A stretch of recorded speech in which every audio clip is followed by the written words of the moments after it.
with your host, Robert Jackson.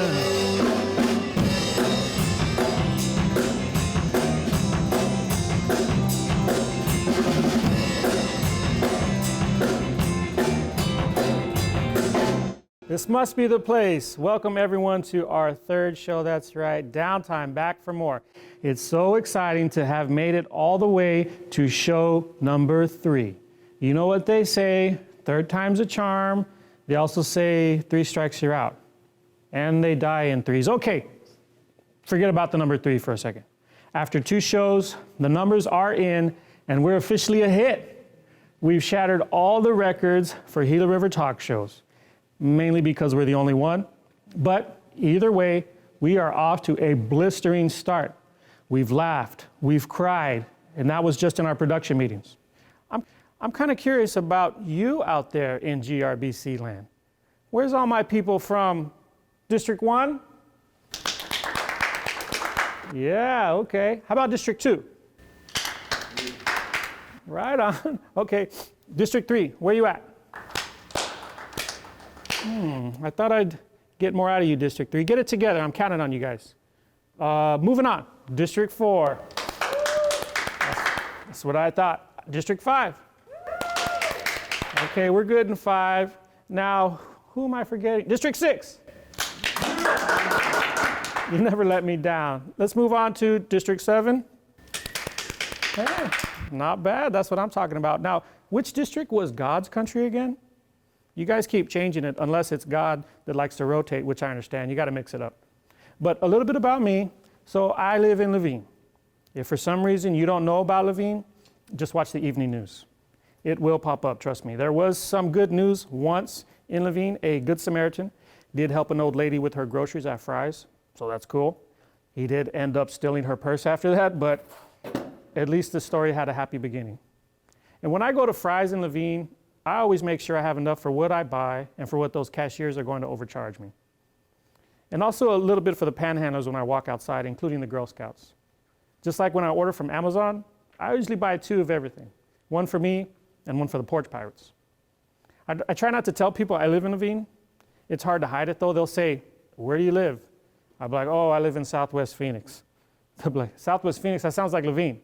So it's kind of hard to hide. But you know who else I have with me today? We want to introduce, as always, my good friends, the Downtime Band.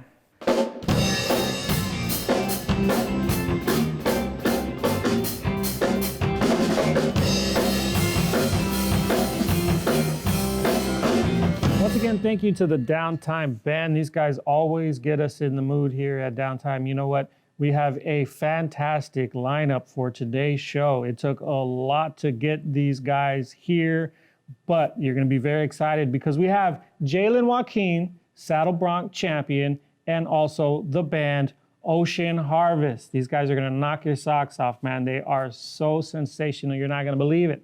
But before we get into that, I want to welcome, as always, our co-host, Mr. Claude Jackson.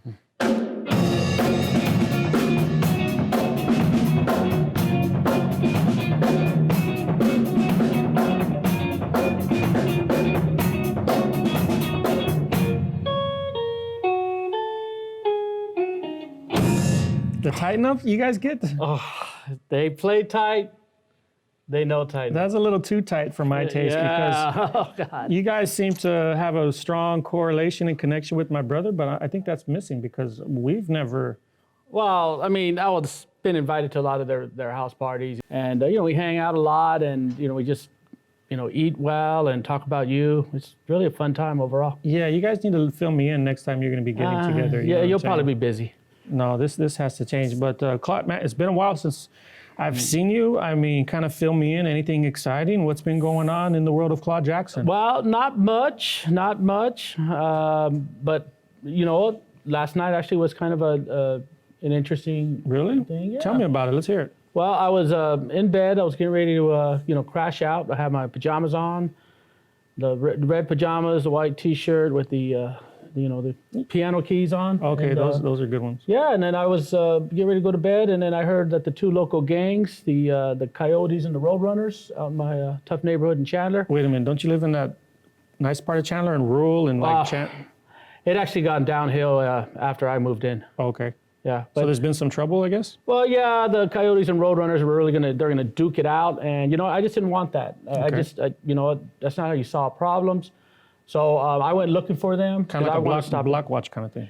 Yeah, exactly. And so I went to the local diner, walked over there, and then looked over the counter, didn't see anyone, and then I went over there to the pool hall, and I looked around, and they weren't around there. I don't remember a diner or Yeah, pool hall. that's right there in Okay. the neighborhood. It's deep end of it. All right. And I went over there. I went into the sewer. Some of the coyotes hang out over there, and looked into the manhole. They weren't there, and so I tracked them down to an empty warehouse, and there they were, getting ready to duke it out. They had their knives. They're just getting ready to. It sounds like they went out of their way to kind of keep it from everybody. Yeah, but I went in there and I just broke them up, and I Okay. just said, "Quit it, just quit it." Okay.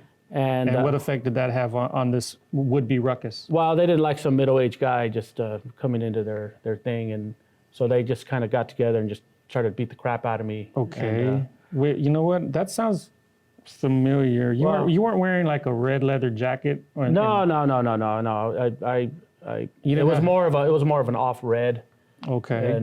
And so I was just laid out, and but it was cool because as I looked up from the floor, I could see them all gathered around, All right. having a good time. Now I guess me intruding on them brought them together to beat me up. Okay. And then they were just having a good time. They were all dancing, and then they just turned into some zombies. And then Because how when you fall asleep watching like either a video or something, it tends to be like, you think that happened. Maybe you're watching a little, I don't know, Michael Jackson or something, Beat It video, and then all of a sudden you think that's your real life. no, I'm more of a Weird Al Yankovic kind of guy. So. Okay. Either way, well, I'm glad you're okay, right? Downtime. We don't want anything to happen to our co-host. Now, we have a wonderful lineup for today's Oh, yeah. show, Yeah. as you know.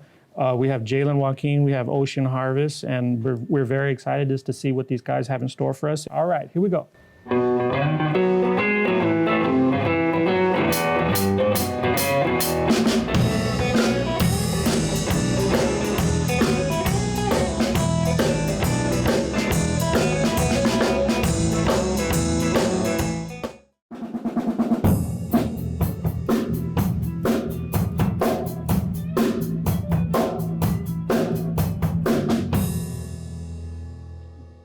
And welcome back to Downtime, everybody. We want to welcome our first guest. He is pretty big on the rodeo scene, I must say. He's an up-and-comer, and he's already accomplished a lot in his career. Let's hear it for Jalen Joaquin.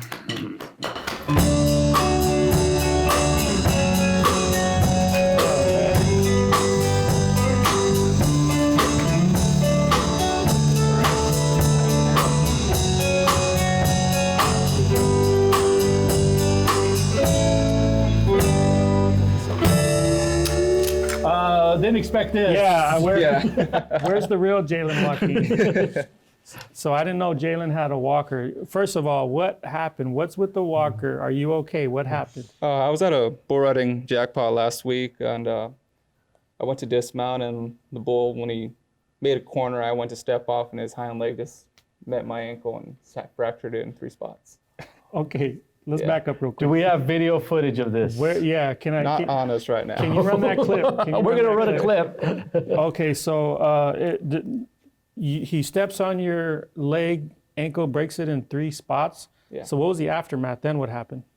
Actually, they didn't have an ambulance on site, so I had to drive myself to the emergency room. Well, my mom drove us and my brother, so went all the way to the emergency room and had to cut off my boot. And Okay, was that a nice pair of boots? Yeah. Was that your favorite? they were my boot? riding boots, Okay. so they weren't nice. But I mean, I didn't even have them for a year. And Oh, I already come had to cut them on. off. So did your mom? She was like the ambulance, right? Did she put an emergency light on top of the hood at No, least? but we should have. Okay, and then so what does the doctor say? They look at your leg, then what happens? Took the x-rays and everything, put in a splint, stabilized it, and he comes in, and the first thing I ask is how long I'm going to be out, because rodeo is kind of like what I'm doing, my living. And he says roughly 8 to 10 weeks, so that's roughly 2 months. Okay, so if that's not more. like some income that you're possibly missing out on, right? Yeah, most definitely. It's not so much right now in the winter, but once January comes around, there's some big roadies that come up in the PRCA circuit, like Denver, Fort Worth, Tucson, Odessa, and there's sales that's always in February that I love to go to, but unfortunately this year I might have to miss out. I think you won't be a part of that one this year. So please tell me, did you break the leg in Santa Fe? No, Where did it happen? out in Shopwich in the Thanathon Reservation. Okay, maybe we can switch around the lyrics. Yeah, I think I can work that, Ron. Now, I got a question. So it's about 8 to 10 weeks, but then you're in 8 weeks. You're not going to actually jump on. No. I mean, you still have some more rehab to do before you actually really get into it. Yeah, I got physical therapy and build the muscle back up in there first, and then I'll start jumping on practice horses, and then from there, jump on the circuit again. Almost like starting over again. Almost, yeah. Okay, so it's a pretty physical demanding sport that you're in. So what is the cost of losing that leg? Like for instance, when you're on the horse, the bull, so what do you use that leg for in particular? The spurring motion. It's what we get our points off of. And in the saddle bronc riding, they have a spurring motion with as soon as the horse leaves the chute, you got to mark him out. So your feet got to be up in his neck, over the point of the horse's shoulders before he touches the ground, makes that first move out. And that's what they call the mark out rule. And if you don't have that, most likely they're gonna, throw their flag, and it's an automatic no score if you don't have that. You know what? It doesn't look too complicated at these mechanical bulls that I when I'm at the club or whatever. But okay, so let's backtrack here. So where are you from? Where'd you grow up? And then how did you get involved in the sport? I'm from I like to say Santa Rosa, just because that's where I got my start. But I'm staying out here in Sacaton. So I like to say I'm from both reservations, regardless of what paperwork says or anything. Where have I heard that before? People growing up in Santa Rosa and then living in Gila River. Yeah. Okay, so it must have been a lifelong journey for you when it comes to rodeo. Oh yeah, most definitely. My grandpa's he was a rodeo athlete as well, and my dad, he rode quite a bit in high school, but then he stopped because he had us, my siblings, and but of course my grandpa, like I said, and his grandpa and their uncles, they all rodeoed, and they're all cowboy ranch hands. So I mean, it was just kind of normal not to be a part of the rodeo lifestyle. It was a part of the family. I mean, come on. Some kids, they grow up like their parents, I don't know, they're plumbers or something, and they all get in the business. But I think you were lucky because it sounds like you came from a pretty positive environment when it comes to being a rodeo athlete. So we want to hear some more about some of your successes because, you're just not your average rodeo athlete. You actually have some hardware to go along with it, right? So we're going to take a quick break, and we're going to come back with Jalen, and we're going to find out more about what he's been up to in the rodeo.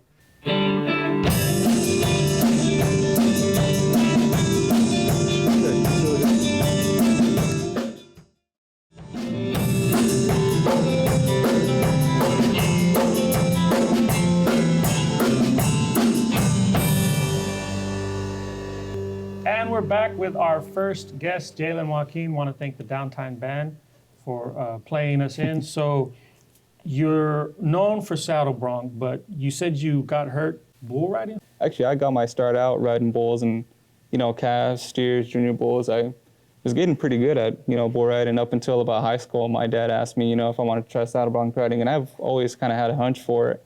Like I said, my grandpa, he rodeoed, and he did saddle bronc bareback and rode bulls as well, and his brother, and they all traveled the Arizona circuit and hit all the Indian rodeos. And I've heard some stories from my grandma that she used to tell me that whenever some of the guys would come out, they compete, and they see my grandpa and uncle's name on the list, they already knew their money was gone because Nice. they knew it was going somewhere. He would rob them. Pretty much, yeah. It was pretty much like taking candy from a baby from them. Exactly. So did our dad ever do anything like that we could have? Well, our dad was in Florence prison. That's right. And that's where they filmed the movie Stir Crazy. Okay. And then they had a rodeo scene in there. So that's about as close to a rodeo that we as a family got together. Exactly. So we come from the same cloth, so to speak. So so when you're competing out there, you're just not riding for your health. I mean, there's some stakes on the line. So you've actually been pretty successful. So kind of walk us through what titles and kind of all these things that you've been achieving. Well, one of the first major titles I got was out in high school. I finished my junior year as the state champion, and by that time, I was just kind of slowly figuring it out. And I went to the American Youth Bull Riding Finals a few times, me and my brother Sky. And I think my senior year in high school, I won the saddle bronc title as well as the bull riding title. And went to the high school national finals 3 times. I never made it to the short go up until my senior year up there in Rock Springs, Wyoming. And all the college finals, I got recruited to ride out at Coach's College for Rick Smith and rodeoed for him and rode bulls and broncs as well for him. I finished the region 3-time qualifier to the college national finals. Made the short go once, and I came pretty close to winning that deal, but, kind of shot myself in the foot on that one.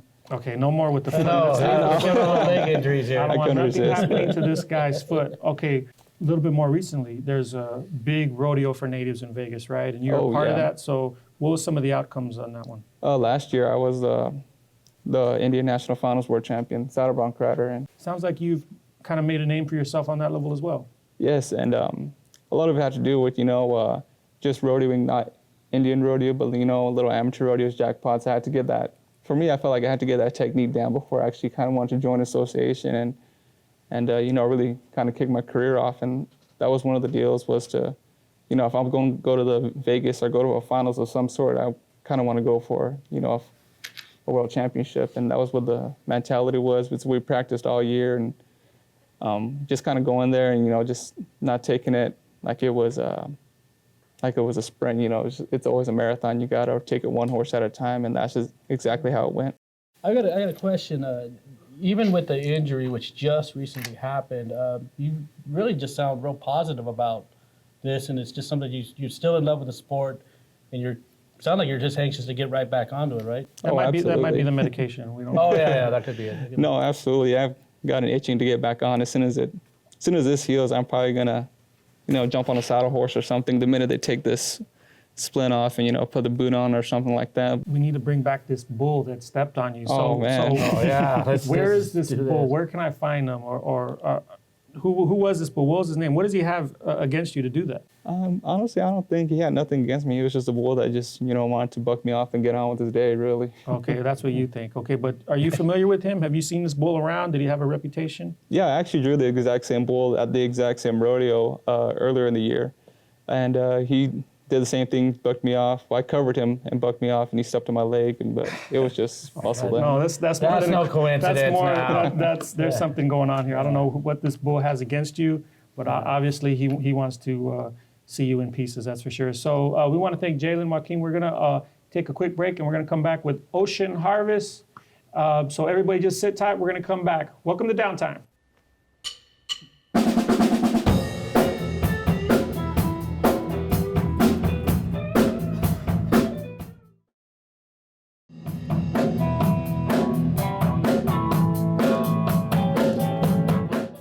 Welcome back, everybody, to Downtime. We want to thank Jalen Joaquin, our first guest, for giving us a terrific interview. This guy's a sensational young man.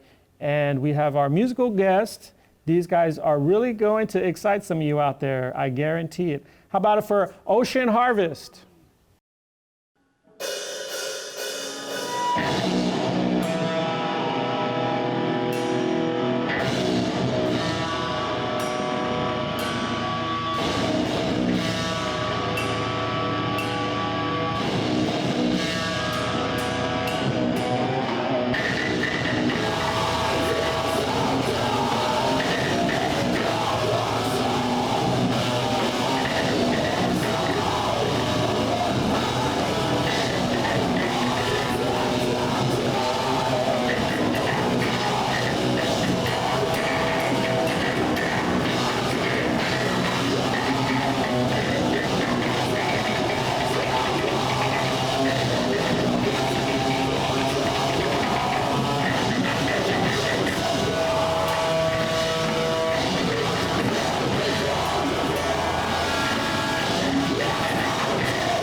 And welcome back, everybody, to Downtime. We just had a heart-pounding performance by our new buddies, Ocean Harvest.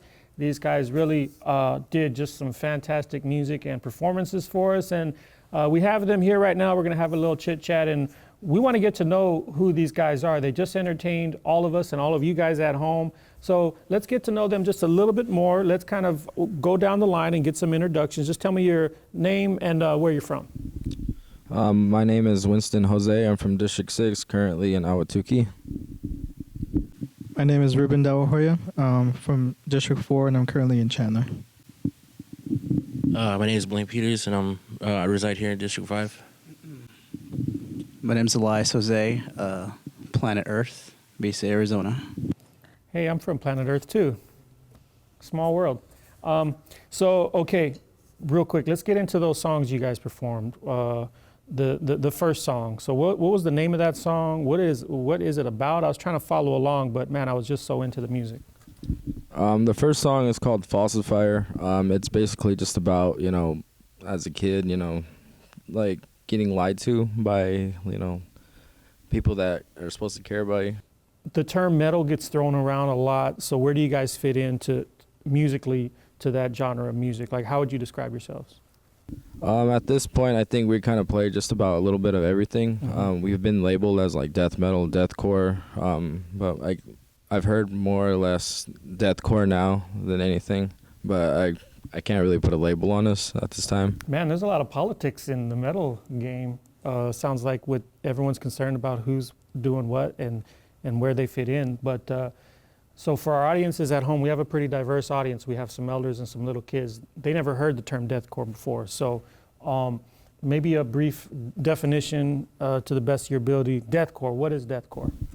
Deathcore, I guess, could be broken down from a subgenre of hardcore and death metal.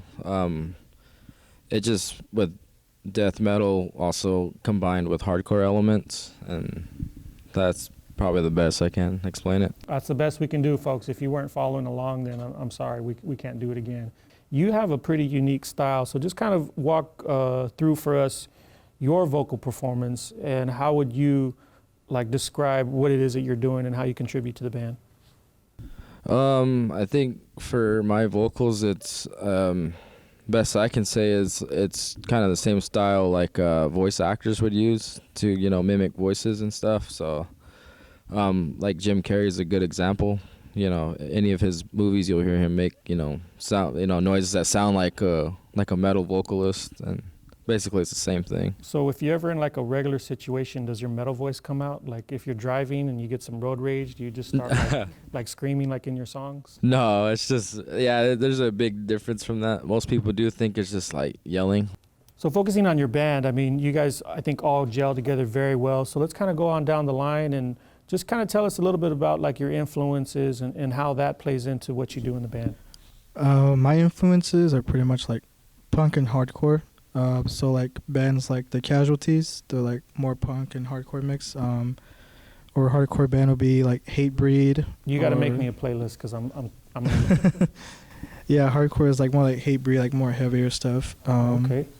Yeah, and then I didn't really listen to much metal before until I pretty much joined these guys. Well, you're a natural. I think you're doing something right. So the drummer, I know you're probably a big music fan as well. So when you're coming into this project, what were some of the artists that inspired you? It was a little, this style we play is a little different from what I'm used to, but I had to adapt. But mainly my influences for playing stuff is a genre called black metal and death metal, just crazy stuff. I got to get a hierarchy or some kind of flow chart of all these genres and subgenres. But would you call it blackcore? Black metal. Black metal. Okay, I'm sorry. I might have invented just a new genre right there. Blackcore. Let's start a blackcore band. How about it? Okay, and the guitarist, man, you're doing a lot of melodic things. You're doing some interesting riffs and stuff. So, what were some of the artists that you looked up to when you were growing up? A lot of old school metal. More so anything nowadays. It was a lot of orchestral, classical stuff, things that aren't even close to touching metal, Mm-hmm. Artists like Bjork, a lot of punk artists as well growing up. That was a huge influence in the underground scene, definitely, when it became playing metal. You know, it was a lot. Fundamentals of guitar, pretty much. You know, it was a lot easier, and punk music helped me kind of progress into what I'm able to do now. Well, I think whatever you're doing, man, you got to keep it up. So, Winston, real quick, let us know your profiles, man. We want to follow you. We want to like your guys' stuff. We want to comment. So, where can we find you guys on social media and online? We're on Facebook, Instagram, YouTube, Spotify, and iTunes. Okay, you got that, America? So break out your phones right now. So we want to thank Ocean Harvest. We're going to take a quick break, and we're going to come back to Downtime.